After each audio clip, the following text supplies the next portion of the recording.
Welcome back to the French Rugby Podcast with me, Tim Groves, and ex-Scotland international and adopted Frenchman Johnny BT. We're coming to you quite a bit later than usual this week, and there's no beating about the bush. It's basically because everyone associated with Montpellier has been quite rightly celebrating in style for about a week after they beat Castres to win their first ever top 14 title. But better late than never, Johnny. We've got the main man joining us, haven't we? So we'll bring him in shortly to find out what the celebrations were like, what it was like to be part of the first Montpellier team ever to win the top 14. He won't have had a lot of sleep. Did you get a lot of sleep last weekend? You were out till late, weren't you? No, I didn't get much sleep, mate. What a weekend. It was, as you mentioned, Montpellier's day, the first in their history. And it was epic. Like, to be there, the supporters, to see the emotion on the boys' faces at the end, to be down pitch side a little bit before coming back up into the main stand and just drink it in a little bit. Historic for them and amazing for the club. Like, recent history just showcases again everybody arguing for ring fencing and no promotion, no relegation. Where would we be? It'd be boring. La Rochelle, now champions of Europe. Montpellier, 30 odd years in the top 14 and professionalism, and here they are, champions of France. First bit of wood for first Brennus they've ever won. And you saw how much it meant to them after the game, and they were absolutely phenomenal during. So yes, I, like everybody, was a little bit late to answer your real question. That's what you want to know. I ended up, again, we got away late from the commentary position with Premier Sports and Canal. And they do this weird thing at the top 14 final where they put on a concert. Like, the game finishes, they give the trophy to the boys. Then they have maybe 10 minutes to make their way around the stadium, see families, hugs, kisses, show it to the fans. And then, like, a concert starts. So it blacks out the entire stadium. You can't see the boys celebrating. And they've got some band up who are like the French pop idol or what it is from this year, playing the winners of this year's competition. It detracts from the rugby, which is what we're there for. So do the players care about that, or do they head back into the change room? Do they fuck? This thing, they're on the dark trying to share the trophy with the fans and let everyone touch it and take it round. But that's it. You got this mental concert going in the middle that not one person's there for the concert. They're there for these players to celebrate with these players. It's the weirdest thing. So you have to wait for all that to finish before you can then wrap up the commentary at the end of the program.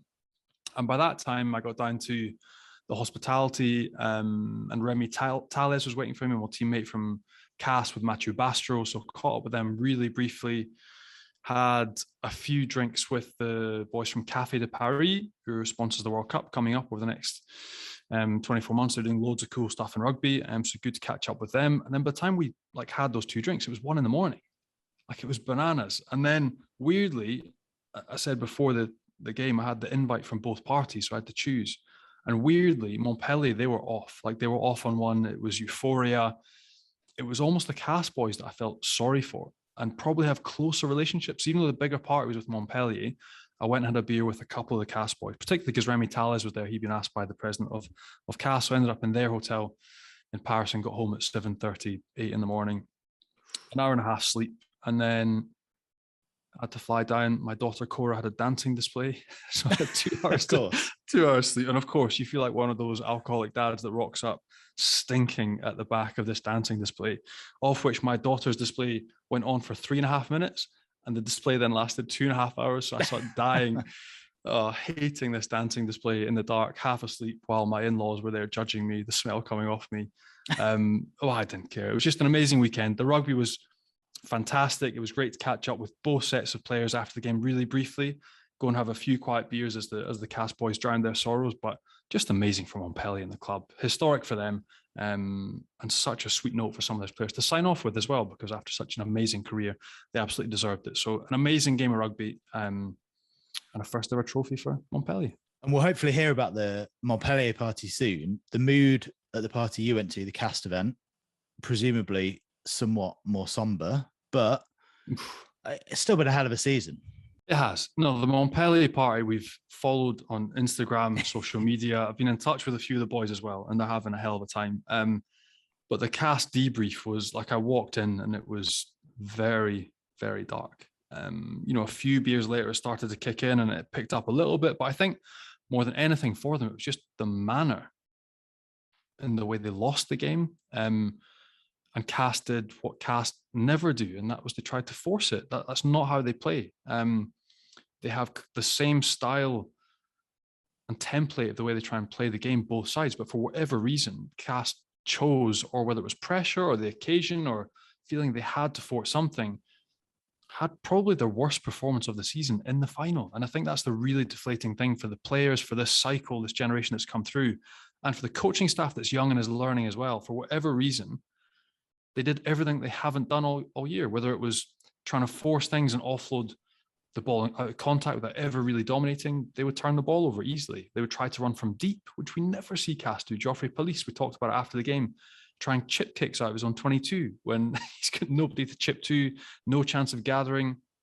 He turns over the ball and you ask him, Jojo, what are you thinking? He's just like, I don't know, just brain explosion.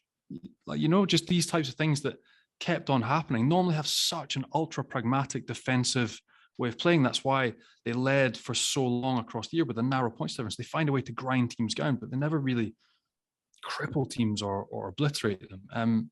And that was it. They would try to run from deep. They'd lose the ball. Set piece, which is normally stable, didn't perform. Their line out crumbled. Gaitan Barlow really battled with his darts. Any ball they got was at the front. They got absolutely smashed by everyone at 45 degrees coming off the back and smashing their maul. Their scrum didn't hold up really either. They were under pressure and giving away penalties. So they really couldn't get any foundation in the game, in any part of the game. And that was it. It looked like absolute one-way traffic. It's probably one of the most dominant final performances I've ever seen. It was one-way traffic. And that was it. It was almost deflating, even to talk about it from a commentary position. After 25 minutes with those 3 early tries in 12 minutes, you thought, how are Cast going to get their way back into this game? And they kept rolling the dice. And they didn't come up with plays. It was turnovers from Montpellier, and it was just easy for them. Once they were settled in their game and they had those points advantage, there was no way back. And that was it. They kept compounding their errors, and then discipline starts to go. Penalties, it was all too easy for Montpellier. You mentioned it, 3 tries in the first 12 minutes. They were blown away, Cast. And you say their game fell apart and it was a departure from what they normally do. We spoke in the build-up about how they were the ones with the experience of finals, of winning top 14 titles, of grinding it out. So why do you think that was? I think a few things happened, like you mentioned, a few quick-fire scores. And then once you get into the meat of the game, it looked like Cast energy was completely gone for whatever reason. Them coming around the corner, like Tom Staniforth, time and time again, offering himself, trying to carry, nobody with him. Nobody coming with him, nobody to clear out. Montpellier, good line speed, getting on the deck. Good jackals, the ball be turned over. Conversely, when Montpellier had the ball, round that corner early, in numbers, Zach Mercer managing to tip the ball on, change the point of contact, make it impossible. Cast slow to come around the corner. So I'm not sure which came first, but there was a real lack of energy, which is really strange from Cast. That's what they build their game on. It's working as a team, energy, outworking opposition. And Montpellier, which they were better in every single facet. And whether that was because they had ascendancy in those key areas, whether it was set piece in scrum time, for instance, Cast having to stay an extra 2 seconds to consolidate their ball. Montpellier, the boys up front did their job. Their back row can get around the corner, get out, can defend. But it just seemed that Cast was second to everything. And it became almost cruel in that Montpellier were that dominant when it was Camara, but Yakuba Camara come around the corner, whether it was Guy Rado, Zach Mercer. These guys, the influence they had and the freshness they had for whatever reason in the game on the day, they were so far superior. And once Cast were forced to chase the game, they're just not suited to that style of play at all, and they fell apart. But that being said, Montpellier, they were imperious in certain elements of that game, and they've been so good all season after being, in a relegation battle last year, to do what they did and demolish a Cast side in a final like that. Absolutely worthy winners. They were phenomenal on the day. And great to see we've had Zach Mercer on as well on the podcast, man of the match in the final, first year in Cast, top 14 title. I mean, the guy was, and you speak to everyone, the Canal Plus teams, France Television, everyone that's there, like they're absolutely in awe of this kid and what he's doing, the way he's playing the game, whether it's just his rugby IQ, the speed of thought, the willingness to get his team on the front foot from pretty much every single area, to beat the first defender, whether that's in multi-phase or off turnover or offload. He was absolutely everywhere. So performance by him was superb, and across the board, Montpellier were just fantastic on the day. And quickly on Zach, are they surprised, those people you speak to as well? Because it's not like he was unheard of. They would have known about he's an unknown.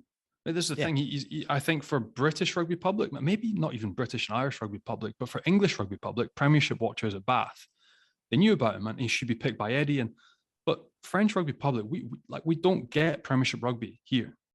It's not on TV. It used to be RMC, on RMC. It's now not on TV. So Zach was a complete unknown quantity. And for somebody to come over and have that level of impact with 2 caps is absolutely insane. And to do it on the day, to do it again, he's been consistent all year. He's led in ball carries and offloads, tackle breaks, minutes played.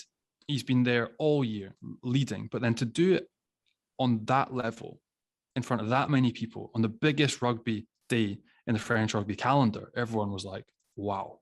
And I mean, it's just insane. You think he's off.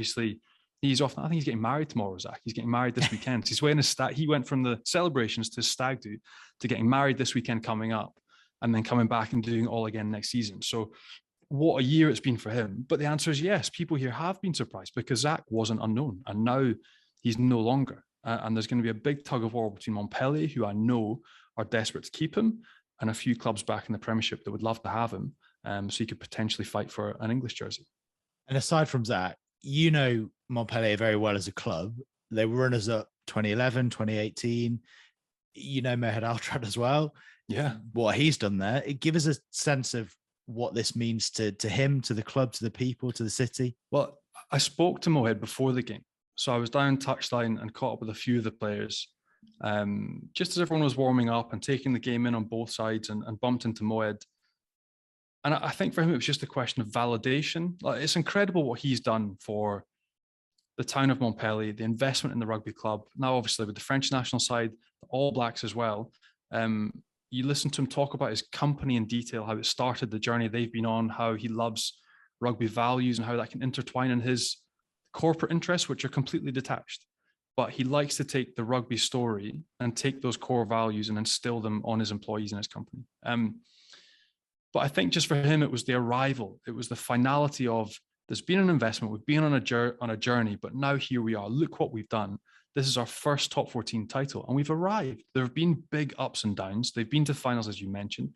They were near relegation last year, and he was first to mention Fufu, Benoit Payog, Girardeau, these guys that have been there, Girardeau a bit less, but the journey that they've been on as a club in this big cycle. So for Fufu, it's been 20 years nearly, a rugby lifetime. And to finally arrive and win something like this, the stature, the level, and the importance that is attached to this title by the French rugby public, and Mohed absolutely understands that, is just incredible. And that was what he was trying to get across before the game, which is lovely to catch up generally because he's a really good man. But yeah, what an effort. And to do it from where they've come from as well last season is simply outstanding. So they were right to enjoy the celebrations. They absolutely did. And they're still going on. I think they're currently in Barcelona.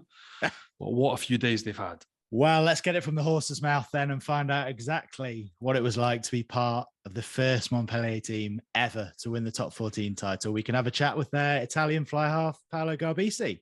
How you doing? I'm great, guys. Thank you for having me. How are you? We're not as good as you, I don't think. It's been a hell of a week. Our smiles aren't as big, mate. Our smiles are not as big. Mate, talk to us about the game, because it was clearly a dream start. How, like, your understanding on the field, the first 15 minutes, how well it went. What did that feel like on the pitch? Of course, it felt great, to be honest. Like we talk about during all week that it was important to have a great start. And yes, we spoke about, like, in the past they've won the championship. We never won it, so it wasn't possible for them to have more desire than it was for us to win it. So we had to show it from minute one, and this is what we did. And then, yeah, of course we couldn't expect to be, I think, 20 points in front after 20 minutes. We didn't plan that, to be honest, but that was great. But as well, we knew that they were trying to come back, because they seem like they never let off, and they are really, like, mentally they are really tough, because they feel you can't really feel that you've beaten them, never during the game. And so I think for us it was very important to not let them score early in the second half, because otherwise that would have been more complicated, I think. So yeah, I think the defense that we did in the second half was as well as important as the first 30 minutes. Absolutely. There was a couple of chances early in that second half, when the Johnny held up over the line, spilled the ball. Like, that's just as important as scoring a try, I guess. Yeah, 100%. Even because, probably sometimes we were a bit lucky in a few situations where like they were really inches away from score. So yeah, but you need everything, don't you?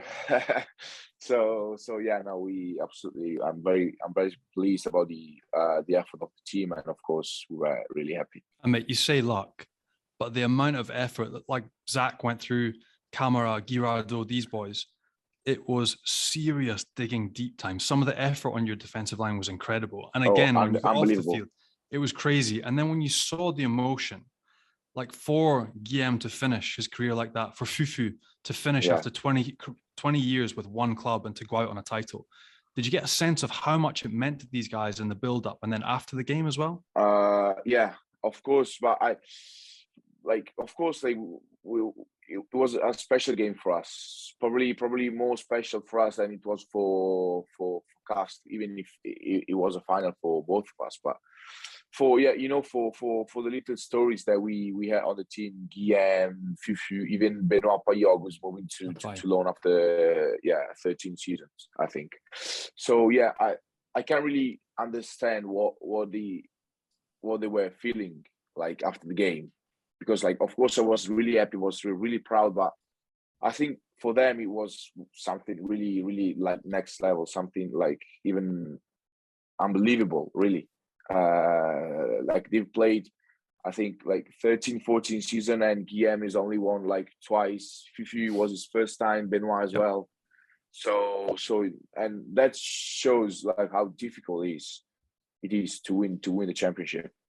Because if you put Toulouse in one side, they've won, I think, like loads of times in the last years. But for the other teams, it's really difficult. So I think this, of course, is meant a lot for them. But you could see for all the team as well, because as you said, the effort was unbelievable, even in the semi-final, and 6 days later it was really unbelievable as well. I love the fact that you said how difficult it was. You clearly have a good sense of the history. This is your first season there. You've won it already. Where'd you go from here? That's it. I guess it was pretty easy, to be honest. No, but not really. Everyone told me like enjoy the moment, because it never comes like every season. It's not gonna come every season. So yeah, especially like last year, I think they ended up being, I don't know, 10th on the log at the end of the season, something like that. So yeah, it was really, really, really special. And but yeah, of course, yeah, it was special for me as well, because first year I could get the win, but yeah, I could realize that it's a very tough league. It's a very tough league. It's long. It's tough. You play. Every team you play against is difficult to play. It's physical. So yeah. I could understand how difficult it is, to be honest. It is, but you've made it look easy. That's the crazy thing. You, Zach, the way you've approached it and the way you've gone on to win in your first season in France in the top 14, it's fairy tale stuff. Importantly, though, talk to us about the celebrations. What happened at the final whistle, and what did you get up to after the game? How did you celebrate as a squad together? So of course, yeah, we spent a lot of time on the pitch before we got the brand news. We of course we celebrate on the pitch. Then we went upstairs on the stadium to do like the function, really, with the title, then with the fans in the stadium, and then in the changing rooms, like cigars, champagne. It was like an NBA party, to be honest. Proper. Any ski goggles like the Toulouse boys last year? Yes, as well. So yeah, it was unbelievable. Then I had to do the anti-doping, so I missed No way. a few Nightmare. moments of well, that was sad, to be honest. I had to do anti-doping test, so yeah, I missed the first minutes of that. But yeah, then yeah, we left the stadium at 1:30. And then the club reserved for us a club in Paris. So by bus we went to the club, and yeah, we sat at the club until like 6 a.m. Yeah. Johnny was at the other club, just so you know, pal. He picked the wrong party. No, do you know? So I went and saw some cast friends who were like picking themselves out the dirt. They were really, really devastated. Yeah, but one of the bits I loved about your story, tell us about one of your second rows. So there were 60 people that got on the train to go back to Montpellier, and one of your boys got on the wrong train and ended up in Lyon. Talk us through it. So basically, we are in Paris station. Of course, like it was like loads of people, and so like we running, like we're walking to catch the train, but there's one train on the left and one train on the right, but like you could clearly see all the team going on the left. Like everyone with a Montpellier t-shirt was going on the left. And this guy, I don't know what he was up to. I think he didn't sleep that much, to be honest. I'm sure about that. And but yeah, he went to the train on the right, and yeah, he missed the train. And he arrived, I think we arrived at 7:30 in Montpellier, because we had the train at 4, and I think he arrived at, I don't know, like 10 p.m. or something. No coincidence that it was the second row that missed the train, Johnny. Like, Mate, it's always the second rows. They're thick as mince. Let's be honest. It's always the second rows. And he's leaving, right? He signed for Pau, so we can identify him as your second row that signed for Pau. We're not going to give his name. But there you go. He ended up in Lyon. Poor boy. And mate, talk us through, once you got back, we've all seen Enzo Forletta leading the charge. That guy is a force of nature. He's becoming more famous for his extracurricular activities as opposed to his rugby on the field.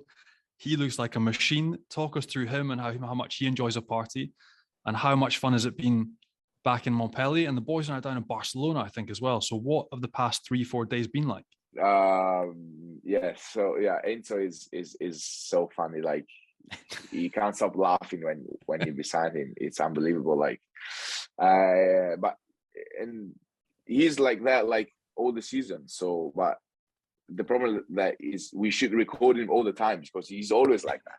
He's always like that. So yeah, it's very funny. Then yeah, boys, I think they've been celebrating for days and days and days. I couldn't, unfortunately, because on Sunday I came back to Italy. I drove back to Italy actually to reach the team. So yeah, but I saw a few photos, videos, and yeah, I saw boys. They were really celebrating very hard. Did you not think of giving Kieran a call and saying, oh, "Come on, like another couple of days won't hurt, will it?" No, not even for 1 second. Like, of course, I was really happy, but when we talk about my country, it comes first all the time. And when we talk about your country, mate, you've got a legacy of whether it's Dominguez or Parise, guys that have been flying the flag in the top 14 over the past couple of decades that have had massive success.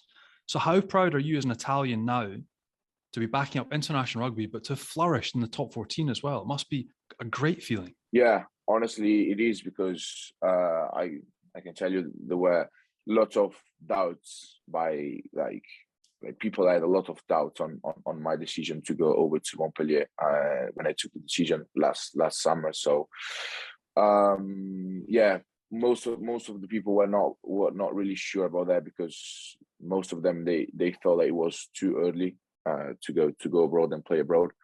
But yeah, so I'm really happy for myself first, and but I think it's very good for Italian rugby as well. And we see now this summer, next season they're gonna be like more players playing in England, especially like London Irish, Worcester, So yeah, I think this is very good. Also because it leaves space in the Italian teams, Zebra and Benetton, for other players, young players, to come through, and so yeah, I think this is very positive aspect, and I hope that in the future loads of Italian guys will have the opportunity to play abroad. You mentioned that a lot of people thought it might be too early for you. Clearly proved them wrong. But Kieran Crowley was quite encouraging, wasn't he? He wants people to go abroad and play abroad, doesn't he?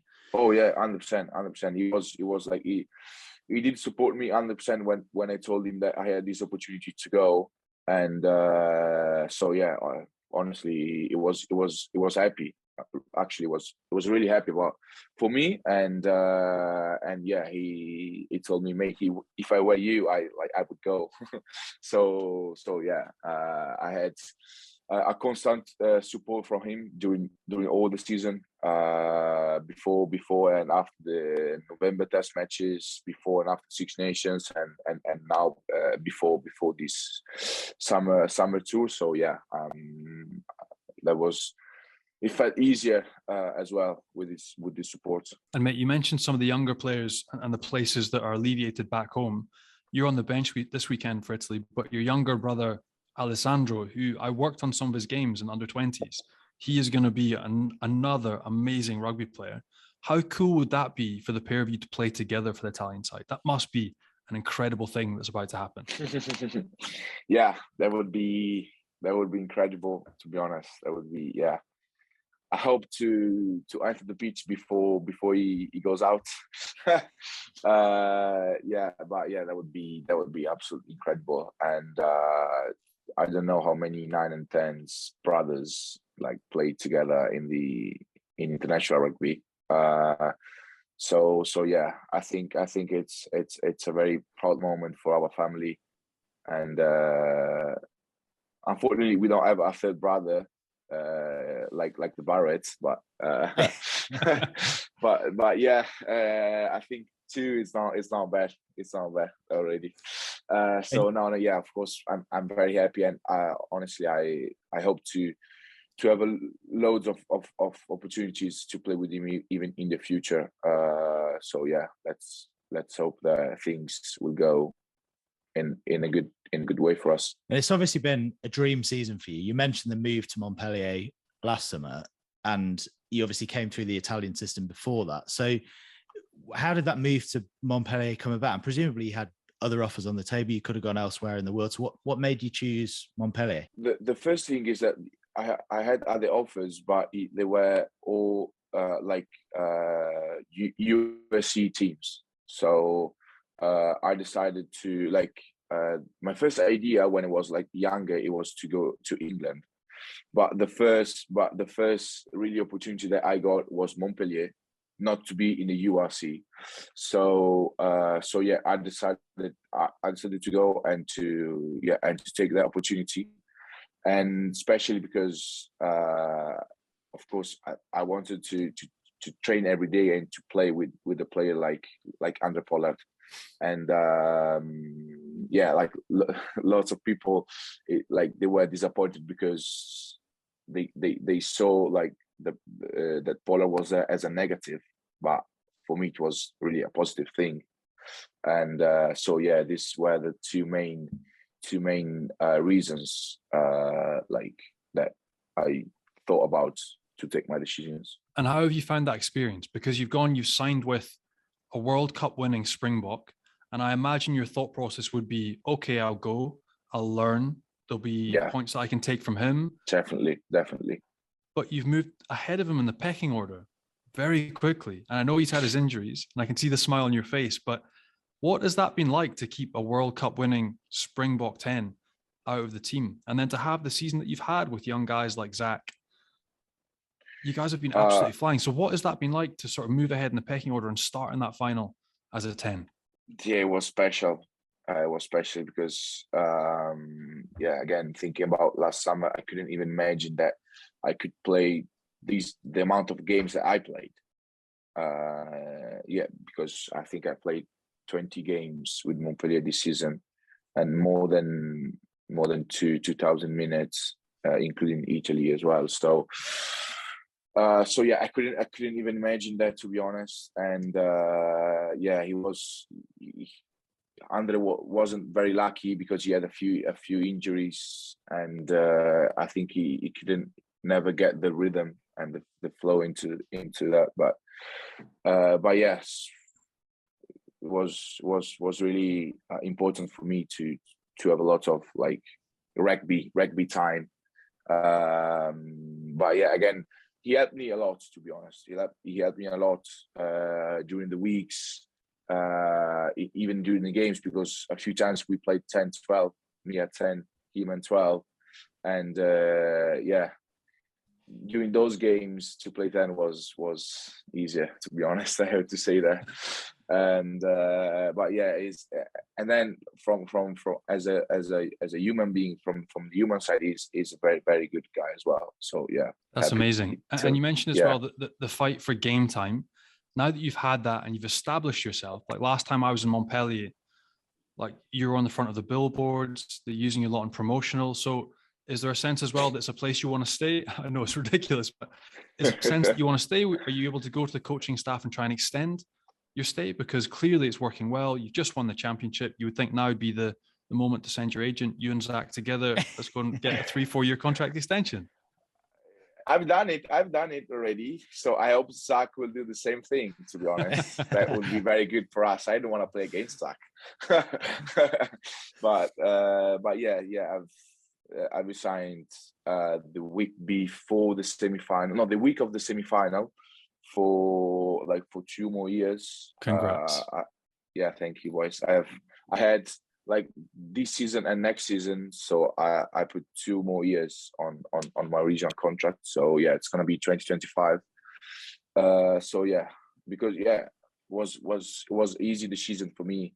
Clearly after the title, but even before, to be honest, because I've always felt like that Montpellier was my place, not my place, but I've always been happy. I've always been happy, like with the team, like with the living style, with the weather as well. So yeah, I'm very happy in Montpellier. I'm very happy. Johnny mentioned Zach. We were chatting before. Johnny was saying sort of, yeah, he was well known in England, well regarded in England, but actually in France, he wasn't well known at all. And the season he's had, how good he was in the final. Are you surprised that he's with you and not with England? He could be on tour to Australia. Are you surprised that he isn't being looked at by England? 100%. I think he's the best number 8 that England have right now. Like, not even a doubt, in my opinion. So yeah, I'm surprised. I don't know like very, very well England rules about players who play abroad, and so I'm not quite sure that he can make the England team while he's abroad. But yeah, as I said, he's the best option they have at the moment, and number 8, like without any doubt, in my opinion. So yeah, I think I don't know if he can play for England, but if he could, I think he definitely deserved a chance. And you are now, as we mentioned, in Italy camp already. So you've gone straight from the top 14 final, left all your mates celebrating on the beers for the whole week in Barcelona, as Johnny said. You're serious business. We can't let you go without mentioning what happened in March, the scenes of celebration in Cardiff, everything that happened there. We obviously hope Italy are going to be on the up now from there. But just give us a sense of how emotional that day was in Cardiff, what it meant to you, and what you have to do now to almost take that next step and be competitive consistently. Yeah, of course, from a rugby perspective, probably it was, I think the best day of my life. And because all of what we've been through, and as a team, but I'm also like talking about boys who have been losing for, I don't know, 4 or 5 years, because that was my only like second Six Nations. So I was quite new, by the way. Boys who, I don't know, they did lose, 25 games in a row in the Six Nations. So it was very special for us and for all Italian rugby as well, all the like federation and stuff. But yeah, it has been like, it has to be a point to like to go on, like to move on, because we can't be happy about like win every 7 years. so we have to keep working hard and hard and hard, because the gap with the team is still quite high if you think about probably like team like France or England. So we need to work really, really hard, and yeah, but I think we will be more competitive in the next Six Nations, and yeah, I'm really looking forward to it. Mate, you will be. When you see the state of your under-20s, the strength that's coming through there, when you see yourself, your brother who's going to be there very shortly, when you see Capuazzo, he's moving to Toulouse in interseason as well. Like the standard of player that you have has just shifted up a gear. So ultimately you will find consistency in this next Six Nations. I hope it's a massive year for you, just not against Scotland. I'm going to add that as a caveat. But mate, it's just been so good to watch. It's been so good to watch you come through. The season you've had at Montpellier has been phenomenal. Wish you all the best this weekend against Romania, and congratulations on your contract extension as well. But well done for Montpellier, my old side.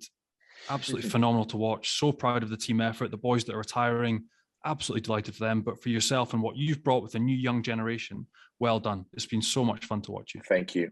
Thank you very much. Thanks so much for joining us. Johnny mentioned the new contract there. You can probably afford it, but we don't want to be responsible for any fine handed down by Kieran Crowley. So we'll let you go. Thank you, guys. Cheers, mate. Paolo. All the best this weekend. Thank you. Bye-bye. First of all, how about his English? Incredible. Mate, his English, wait to hear his French. Yeah. So he leads the Montpellier side. I saw him doing all the Canal Plus interviews after the game in French. He had 12 lessons, 1 hour each, and then was fluent in French. He's also just finishing a business and economics degree. The boy is a machine. He's an absolute freak show. Smart kid, and what a player as well. So awesome to have him on. Watch out for his brother as well, his younger brother. I'm telling you, I watched him play for the 20s. He is a freak show at scrum half. So when they get together as a 9-10 combination for Italy in the next 5 to 10 years, they're going to kick up a gear massively. So no, amazing to have him on. Really smart boy. And almost just, I don't know, you just don't understand, or he can't fathom how easy it's been. I think when you see, like, having played with Fufu and Benoit Payog and these guys that have been part of the woodwork for 20 years, and they just squeak out with a title, and it's, first year to do it at the first time of asking. It must be mind-blowing for these guys, for Zach, for Paolo. But so good to have him on, such a good boy.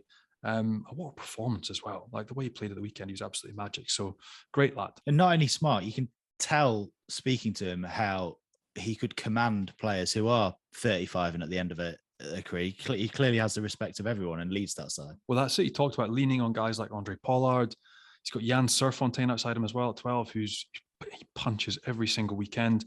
He's got a squad around him that he's got talent and leaders and physicality around him as well. And he mentioned how the top 14, it can be a slog and it's a marathon. But when you go from the URC, playing from a team in Italy and getting dominated, to leading a top 14 side with that caliber of player and winning a top 14 title, that will do wonders for his confidence and the way he's regarded by the global rugby public.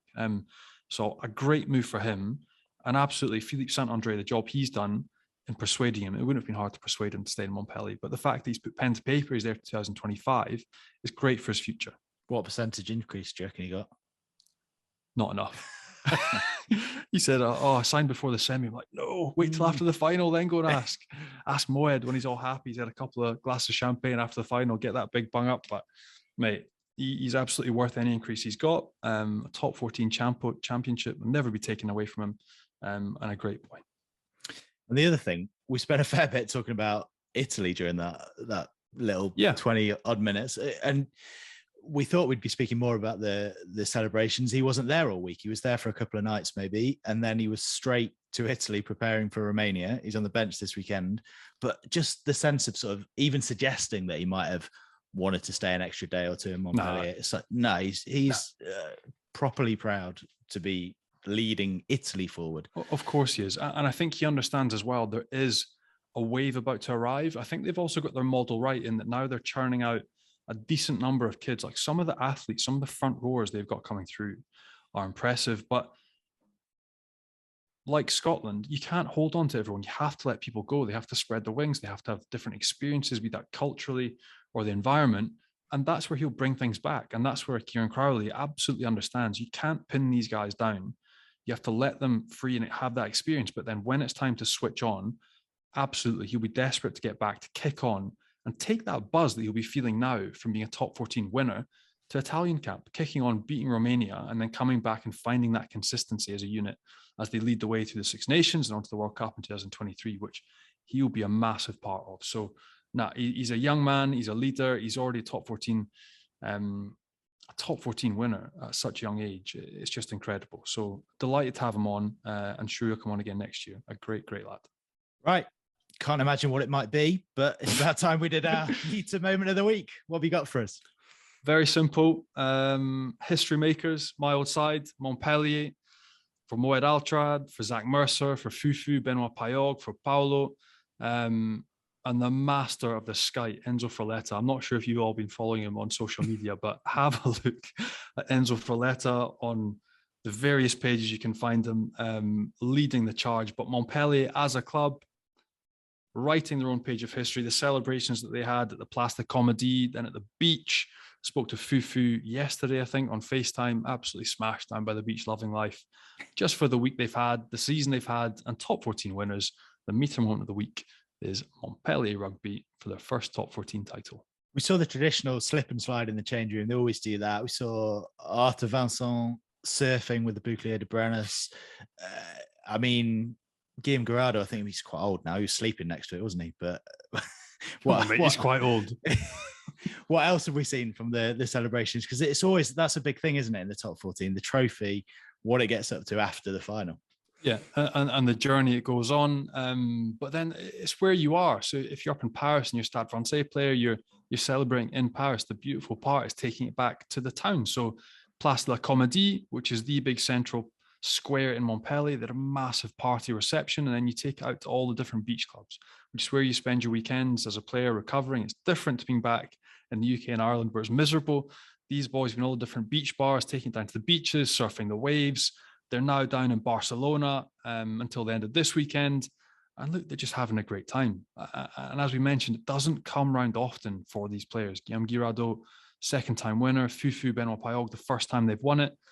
It doesn't happen often. There's not many people that win the top 14 title. So absolutely correct to be celebrating it in style down in Barcelona, and long may it continue. There we go. That was Johnny's Meter Moment of the Week. And Meter is the world's #1 wireless meat thermometer, recently making over 11 million cooks better with their game-changing app and completely wireless Bluetooth meat probe. You can use it on a barbecue, in the oven, or in a pan, and you can get your hands on one at meter.com. Plus, you can now get 20% off any full price item. All you have to do is enter the code FrenchPod20 at checkout. That's FrenchPod20, and you'll get 20% off any full price item at meter.com. Right, let's have a very quick look ahead to France's tour to Japan before we go. The team's been named now for the first test. So what do you make of it, Johnny? I mentioned that Benji's down there. That's why he's not with us. He got the call to go work for TF1. French TV that bought the rights. Of course he did, Mr. Kaiser. Of course he did. But yeah, look, interesting. A few new guys coming in, a few back from injury. It'll be great to see Charles Olivon making his way back after a long time out with injury. Really looking forward to watching Yuan Tanga, the young number 8, before he heads down to La Rochelle in the summer. Mathieu Jalibert, Max Lucu at 9-10. Vakatawa as well coming back in at 13.